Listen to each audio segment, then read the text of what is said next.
查到如今没有任何线索，皇上龙颜大怒，得赶紧想办法应对了。哎，玉儿，既然南庭书院已经停课了，我看由你出面，邀请宋慈小兄弟来我们家暂住吧。什么？让他住我们家？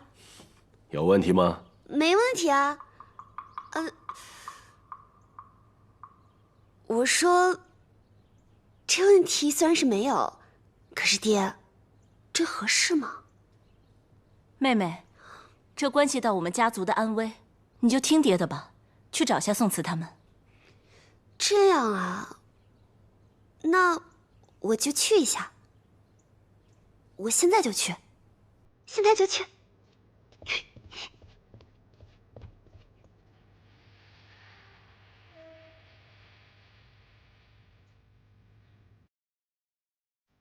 凡人吃酒食至饱，被柱踏内损，亦可致死。其状甚难明，遇此形状，须仔细体究。宋慈系冤记录。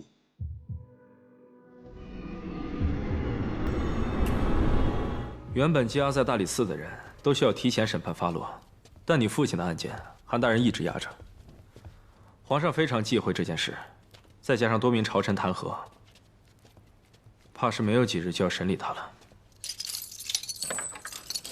爹，子方，爹，爹，爹，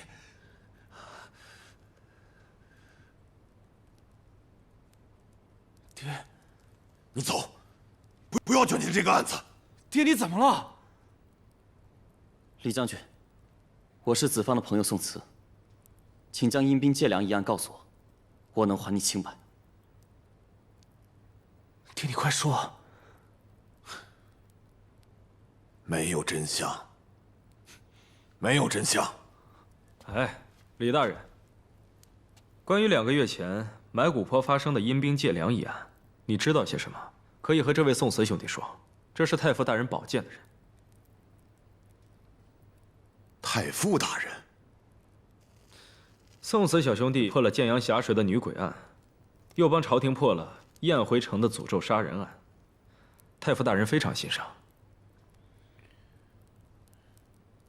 相信阴兵借粮一案，宋慈小兄弟也能帮你解开。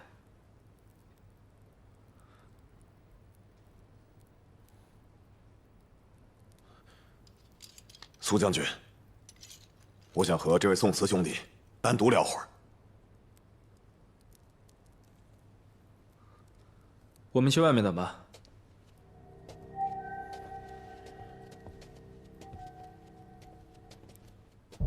你是聪明人，应该知道，这个世界根本就没有阴兵借粮，这所有的一切都是人做的。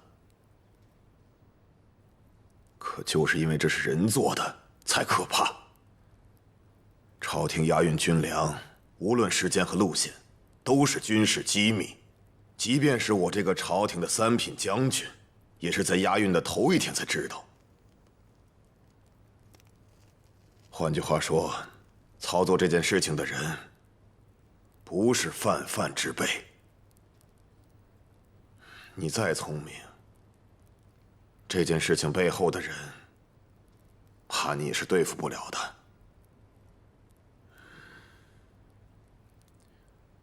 破案很复杂，但政治远要比破案更复杂。你们还年轻。我不希望你和子方卷入到这件事情里来。我不想你成为武器，被一伙人利用，去对付另外一伙人。我是不懂政治，但我觉得律法必须是公平的。我不允许任何一个人受不白之冤，也不允许任何罪恶掩盖真相。这么说，这批军粮出京前一天一直在户部仓库。你爹应该是8月初9的时候被安排去前线送粮，而临时通知这粮食准备不足，应该是8月初10的时候出的京。那难道是这一天出的问题？要查问题的关键，得先从户部仓库开始入手。而我唯一担心的是时间问题，这时间这么久了，很多线索可能都找不到了。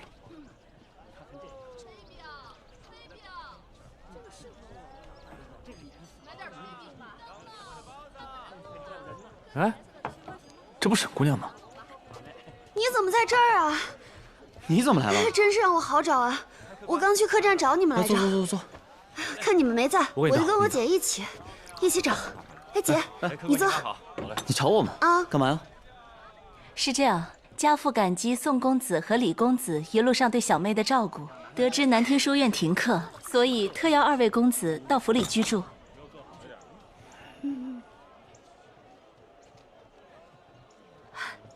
沈府虽然不是什么大庄子，但毕竟比住客栈要舒服得多。沈大人的盛情，我们心领了。是这样的，我们最近要调查一个案件，所以住在府上，进进出出不能。哎，其实住在沈府上也挺好的。你看，我们跟小神婆这么熟，也不尴尬，对吧？你看啊，这个京城客栈这么贵，住他们府上能免费，那就多谢姐姐了。哎呀，这有便宜不占大傻蛋。哎，白姐姐呀，原来你们都在这儿啊！白姑娘，你的事情忙完了？忙完了。我刚去了南庭书院，被告知暂时停课了，想着快来告诉你们。原来你们都在这儿，你们这是要去哪儿啊？哦，我来邀请宋大哥和李公子到我们家去住。既然白姐姐的事情也忙完了，就一起来吧。月儿，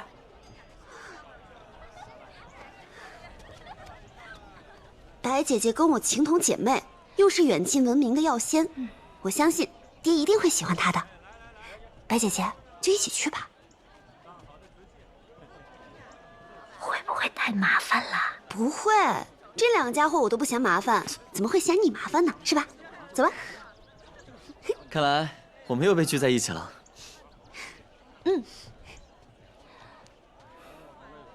见过沈大人。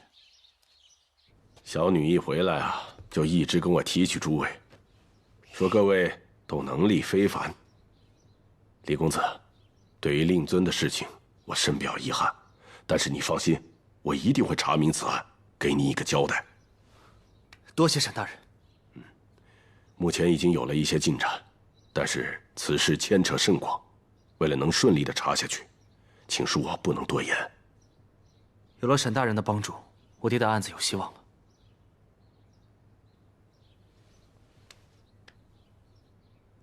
白姑娘，燕回城药仙之名，即便是在京城也是响当当的。今日得见姑娘风姿，确如上仙之名。沈大人谬赞了，小女子略懂药理而已，当不得药仙二字。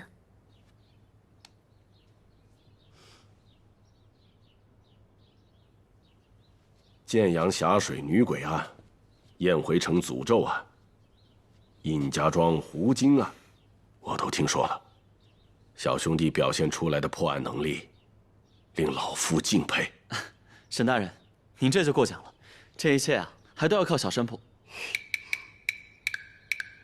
哦，沈姑娘的帮忙。不过话说回来，你们沈家的通灵术简直像犯规一样。旁门左道，不足挂齿。真正的断案破案，需要像小兄弟这样的能力啊。南庭书院的事我也听说了，对于黄大人的死，我深感痛心。但书院不久就要重新开学，在此之前，希望诸位能够在寒舍住的习惯。菲儿，爹，你先带李公子还有白姑娘回客房。李大哥，白姑娘，跟我走吧。月儿，你也回自己屋去，我有些事情要跟宋慈小兄弟单独聊聊。哦。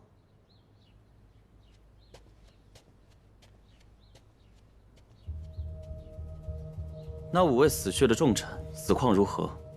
这死亡国度究竟是个什么东西5名朝廷重臣，他们都有一个共同的特点，就是在死之前都有长达1个月左右的时间，把自己关在密闭的空间里，对朝中称病，有的甚至直接上奏皇上告老还乡。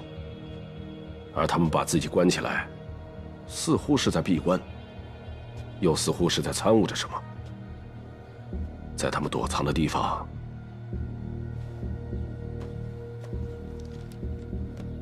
都发现这个图案——死亡国度的标志。死亡国度应该是一个类似于邪教的组织。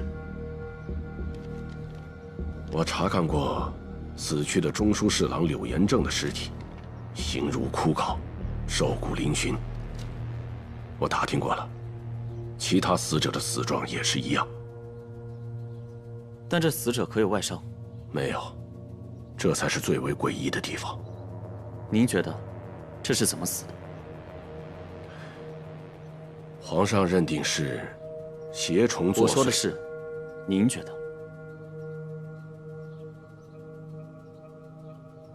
我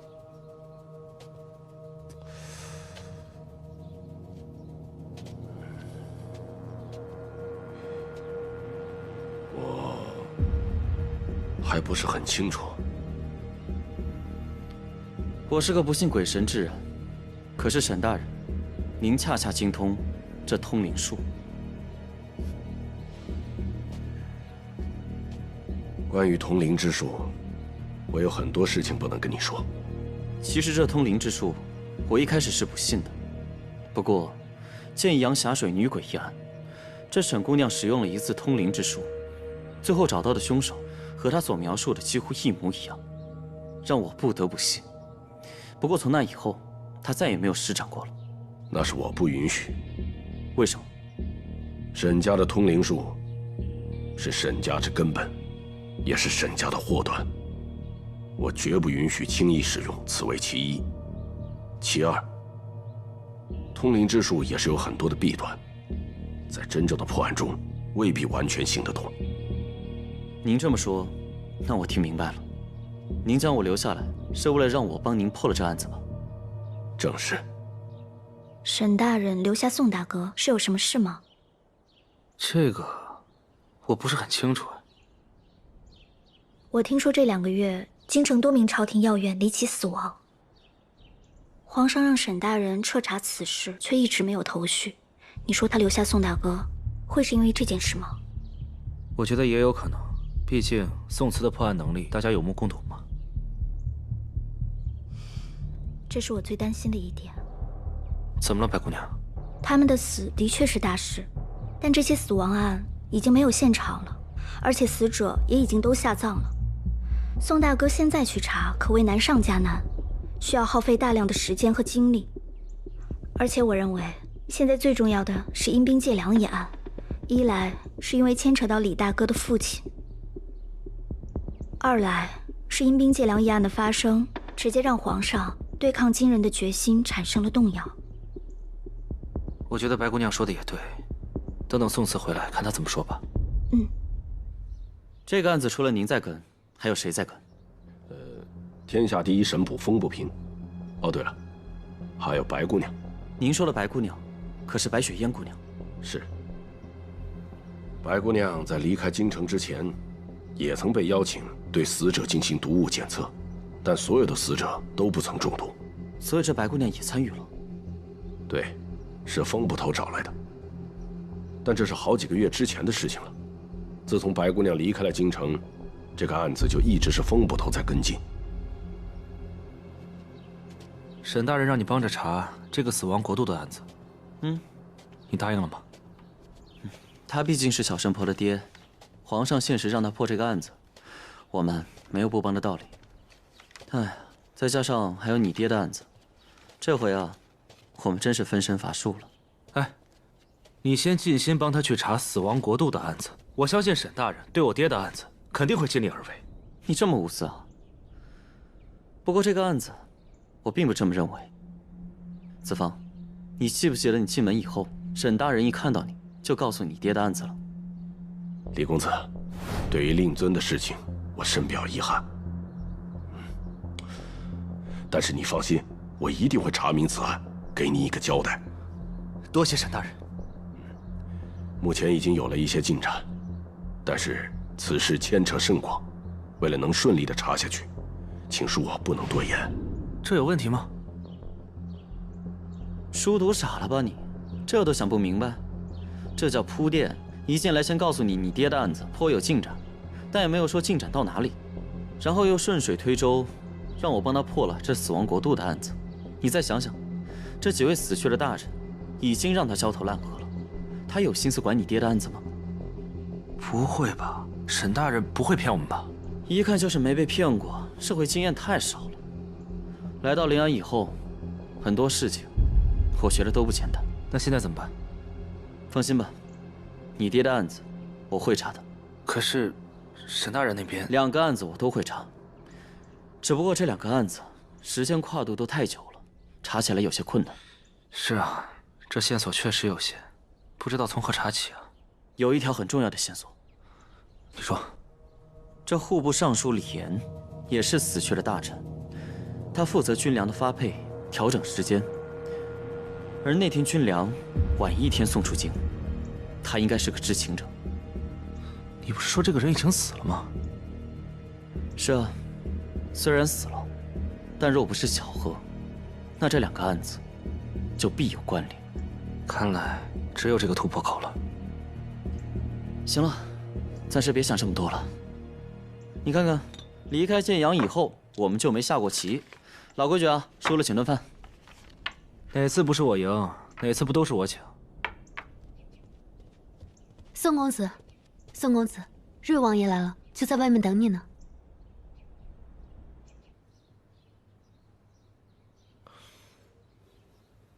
王爷请勿介意，我已着人去请宋公子了。至于你和小女的事，那是皇上钦点。如果王爷有什么不满意的地方，我们再从长计议。不，沈大人，你家小女，她非常优秀，我哪有不满意的地方啊？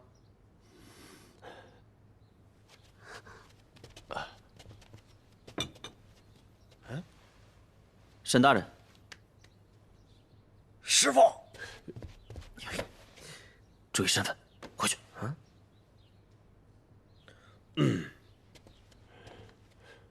你小子来的正好，赶紧帮我探个案。六扇门的风捕头已经死了。什么？本王也是刚知道的。沈大人，您跟风捕头很熟吗？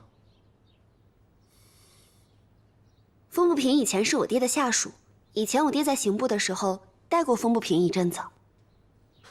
王爷，他是怎么死的？据我所知，风捕头这几个月一直在追查死亡国度的案子，他的死会不会跟这个案子有关？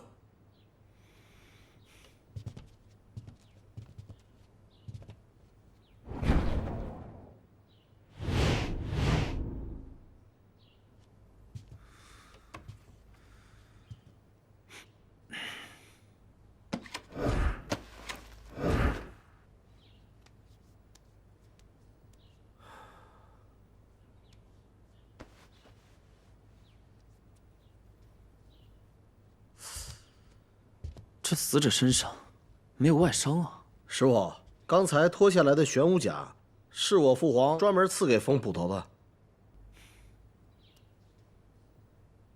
眼角处有出血点，是窒息。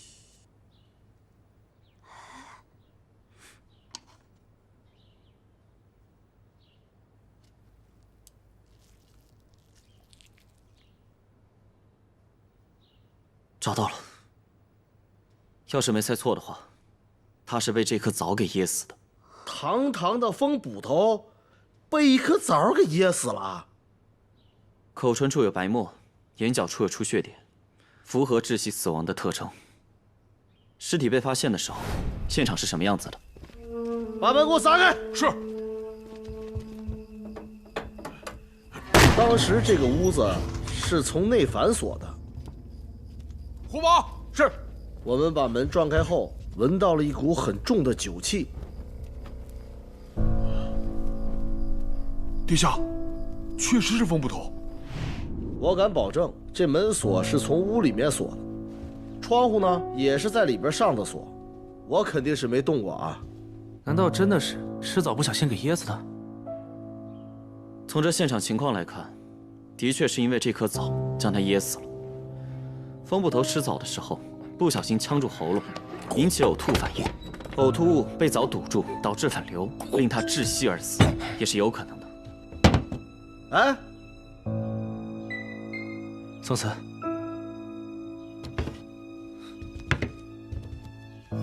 你看这个，这是死亡国度的标志。五位大人遇害的时候也有这个标志，现在又多了一个风捕头。师傅，我知道沈修灵一直让你帮着查死亡国度一案，阴兵借粮一案呢。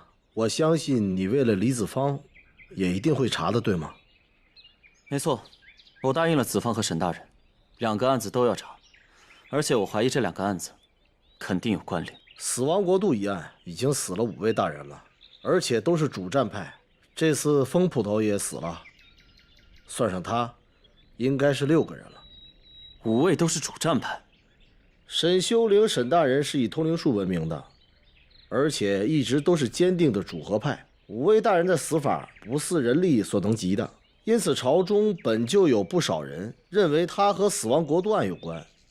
而且这段时间他一直在查此案，已经3个月了，没有眉目，所以现在质疑他的人越来越多。他让你现在去查此案，我怀疑这里边会有问题。原本2派相争，我父皇呢更倾向于北伐。阴兵借粮一案，被烧的那批粮草，更是给边防部队。因为阴兵借粮一案的发生，我父皇已经开始动摇北伐的决心了，这是有利于主和派的。你的意思是，这阴兵借粮一案和沈大人有关系？哎，我只是怀疑，但是也没有把握。我觉得你还是在王府比较安全。若是这样，我更要留下来，更接近真相。师傅，我知道你想查明真相的决心，我也不劝你。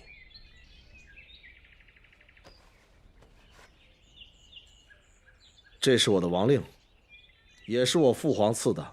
你在临安查各种案子，拿着王令，就如我瑞王亲临，所有人都会给你打开方便之门的。这个案子，我一定会查个水落石出。能够让这朝廷6人死亡，这死亡国度的势力远超我们想象。前户部尚书李岩一定会成为我们的突破口。我去李岩家看看，看能不能找到可靠的消息。你呢？我去个地方。哎，怎么老这样都不告诉我？请让我进去。没有衙门的文书，不得入内。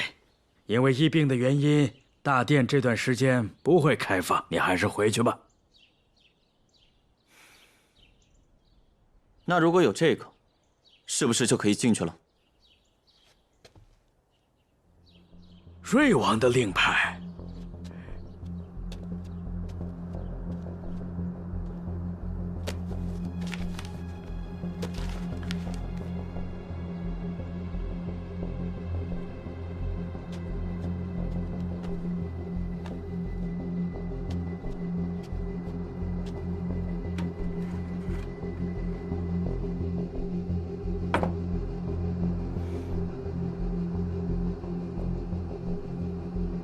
原来不止6个，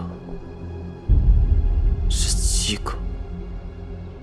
李岩那边调查到什么情况？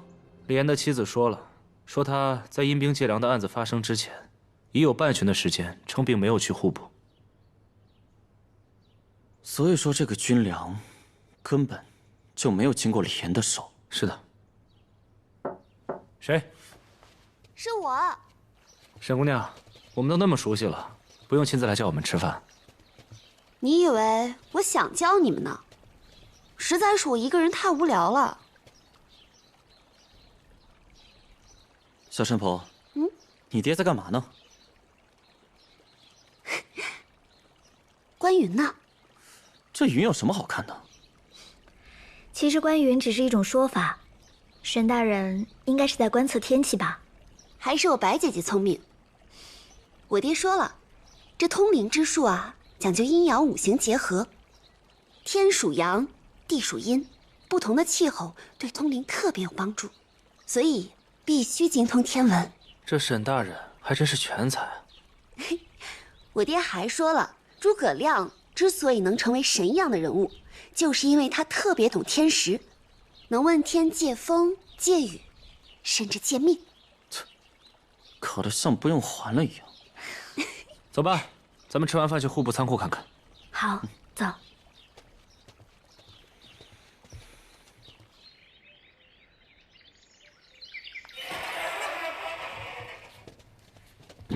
两位公子，六扇门和临安府尹的人已经来过好几回了，什么都没有发现。我觉得还是不要白费力气了。没关系，我们就随便看看。随便看吧。把门关上。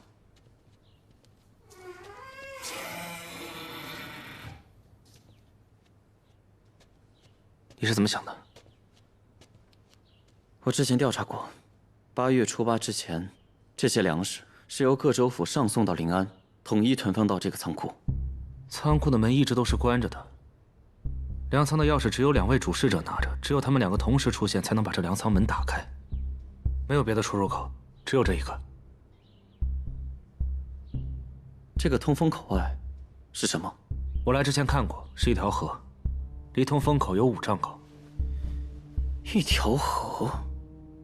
子枫，你相信阴兵借粮这一说法吗？我当然不会，但当时我父亲带了很多士兵，都在这儿，所有的粮食都熄火了，很诡异。四周还出现了骷髅兵。我认为这个骷髅兵不过只是故弄玄虚，只要将骷髅套上盔甲，绑上木桩，再找几个人控制绳索，那这骷髅兵自然就动起来了。让我觉得诡异的是，这所有的粮食都起火，这是怎么回事？那你的意思是，这些粮食是由各州府亲自送来的，来自天下13路，由经略安抚使各自安排。你说，若几车粮食出了问题倒算了，但是所有粮食都出了问题，总不至于各路的经略安抚使都有问题吧？粮食起火是被人动了手脚，那只能是所有粮食到了户部之后吧？若是要动手脚，只能在这里。你看这个地方，无人看管，其他任何一个地方都是有人盯着的。再加上对所有粮食动手脚，这几乎不可能。但仓库外面全天都有人把守，何况这个通风口只有幼童肩膀大小，人是钻不进去的。难道是8月初9？这批军粮本应该是8月初9运往前线，但到最后是8月初10那天运出去的。如果要动手脚的话，应该是8月初9那天。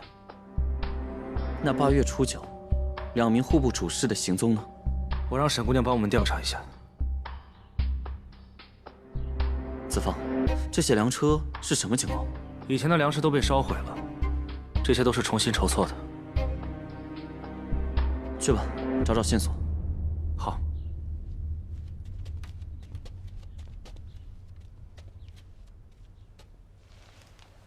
宋慈，看这个。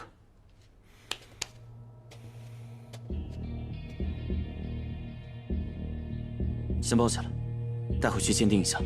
现在任何蛛丝马迹都有可能成为线索。好。2位公子，韩大人到了。韩大人，韩大人。哎呀，燕回城一别数月呀，没想到在京城又见到2位了。此次来户部，不知道韩大人有何贵干呢？我是来找你们的。一来呢，我公务繁忙，你们来到京城，我一直没有见到你们；二来，有个事情我要告诉李公子。韩大人有什么事情，就直接说吧。皇上下令，阴兵借粮一案必须有个说法。大理寺卿那边说，倘若本月15未能查清此案，你父亲李泰将军将被本死。也就是说，他会被处以极刑。什么？本月15，那不是只有7天时间了？此案影响太大，本来应该上个月备审，是我一直压着，但如今皇上震怒，实在是没有办法。我们不是还有7天时间吗？我相信宋慈他能把案子查明白。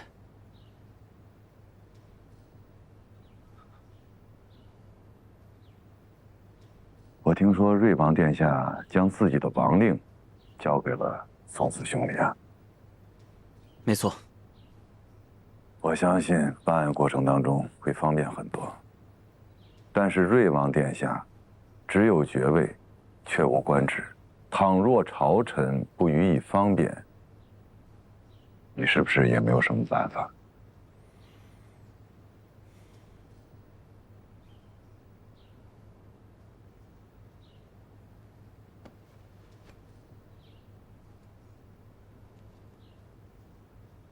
这是我的令牌，你拿去，希望能够帮到你。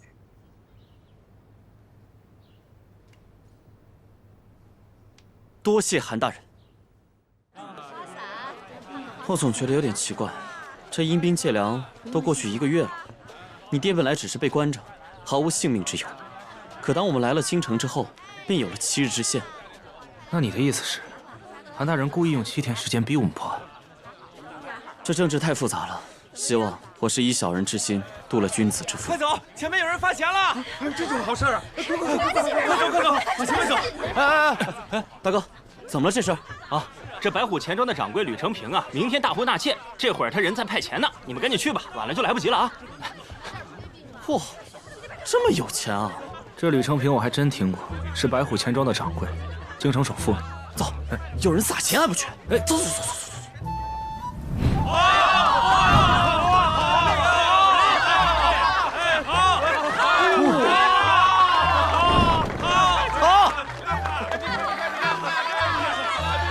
这3个杂耍艺人最近在临安很有名气，尤其是那个表演柔术的女孩，全临安只有她能从这么小的铁环里钻来钻去。